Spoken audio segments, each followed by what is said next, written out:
বিরতির পর স্বাগত। জম্মু কাশ্মীরের ভোট মিটলেই এবার শুরু হবে পাকিস্তানের সাথে যুদ্ধ। পাক অধিকৃত কাশ্মীর দখল করতে মাঠে নামবে ভারতীয় সেনা, দাবি যোগীর। উত্তরপ্রদেশের মুখ্যমন্ত্রীর বিস্ফোরক মন্তব্যে উত্তাল গোটা দেশ। বিস্তারিত জানবো। টেলিফোন লাইনে যুক্ত হয়ে গেছে নিউজ ভ্যানগার্ড প্রতিনিধি সুমন্ত ব্যানার্জি। সুমন্ত, ইতিমধ্যেই জম্মু কাশ্মীরে ভোট চলছে, আর সেই ভোট মিটলেই নাকি পাকিস্তানের সাথে যুদ্ধ শুরু হবে। ঠিক কি বার্তা দিয়েছেন উত্তরপ্রদেশের মুখ্যমন্ত্রী? দেখো, উত্তরপ্রদেশের মুখ্যমন্ত্রী এটা কিন্তু একদম ক্লিয়ার করে দিয়েছেন যোগী আদিত্যনাথ যে এখনো পর্যন্ত যারা পাক অধিকৃত যে কাশ্মীর অর্থাৎ পিওকে, তো সেইখানে কিন্তু কেউই সুখী নয়, কেউ হ্যাপি নেই। এবং সেই হ্যাপিনেস কারণ নেই এই জন্যই যে সেখানে কার মানুষ এই মুহূর্তে অস্বস্তিতে রয়েছেন।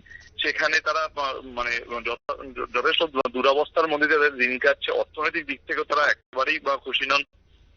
এবং এর আগেও আমরা দেখেছিলাম যে বেশ 1-2 বছর আগে যখন কিন্তু সেখানকার মানুষ বলতে শুরু করেছিলেন যেন তাদেরকে আবার ভারতের অধীনে নিয়ে নেওয়া হয়। এরকম একটা ভিডিও ভাইরাল হয়েছিল, বেশ কয়েকটা ভিডিও। এবং তারপর আমরা যেটা দেখলাম যে যোগী আদিত্যনাথ একটি মন্তব্য করেছেন, যেখানে তিনি বলেছেন যে এই জম্মু কাশ্মীরের ভোট মিটে গেলেই আবার সেখানে পাক অধিকৃত যে কাশ্মীর রয়েছে সেটা ভারত তা দখল চেষ্টা করবে।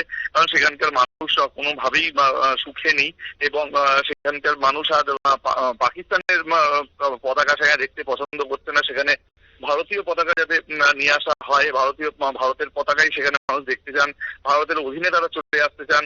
সুতরাং যে আমি যেটা বলছিলাম একটু আগে, যে 1 বছর আগে যে ভিডিও ভাইরাল হয়েছিল এবং সেই ভিডিও সেই সময় আমরা দেখেছিলাম যে আটার দাম, পেঁয়াজের দাম বা অন্যান্য যে বিভিন্ন যে জিনিসপত্রের দাম, সেই জিনিসপত্রের দাম এতটাই খারাপ জায়গায় চলে গেছে যে সেখানকার মানুষ না খেয়ে দিন কাটাতে হচ্ছে। তো সেই সময় যে দাবিটা উঠেছিল, আজকে যেন যোগী আদিত্যনাথের যে মন্তব্য, সেখানে যেন একটা আগুনে ঘি পড়লো বলা যেতে পারে। এবং জম্মু কাশ্মীরের যে নির্বাচন যেই মুহূর্তে শেষ হয়ে যাবে, তারপর যদি সত্যি এরকম হয় তা কিন্তু রীতিমতো কিন্তু একটা যুদ্ধ পরিস্থিতি তৈরি হতে পারে। আমরা জানি যে যোগী আদিত্যনাথ উত্তরপ্রদেশের মুখ্যমন্ত্রী হিসেবে এর আগেও কিন্তু বেশ কিছু এরকম বিতর্কিত মন্তব্য করেছিলেন। তার ফলে কিন্তু অনেক সমস্যা, বিভিন্ন রাজনৈতিক দল আক্রমণ তাকে করেছিল বা রাজনৈতিক ভাষাতেই। কিন্তু এবার তিনি যে মন্তব্য করেছেন তা কিন্তু অত্যন্ত তাৎপর্যপূর্ণ, যা কিন্তু মানে এখনো পর্যন্ত মানে সেই বিষয়ে কোনো অন্যান্য বিরোধী রাজনৈতিক দলগুলোর তরফে কোনো রকম প্রতিক্রিয়া হয়তো আসেনি। কিন্তু নিঃসন্দেহে এটা একটি তাৎপর্যপূর্ণ মন্তব্য বলেই মনে করছে রাজনৈতিক মহল। অঙ্কিতা, একদমই ধন্যবাদ সুমন্ত। অর্থাৎ জম্মু কাশ্মীরে ভোট মিটলেই পাকিস্তানের সাথে যুদ্ধ, এই বার্তা দেওয়ার পরে কিন্তু রীতিমতো দেশ জুড়ে উত্তাল পরিস্থিতি। পাক অধিকৃত কাশ্মীর দখলেই হবে যুদ্ধ, এমনটাই দাবি করলেন উত্তরপ্রদেশের মুখ্যমন্ত্রী যোগী আদিত্যনাথ। নিয়ে নিচ্ছে ছোট্ট একটি বিজ্ঞাপন বিরতি, সঙ্গে থাকুন।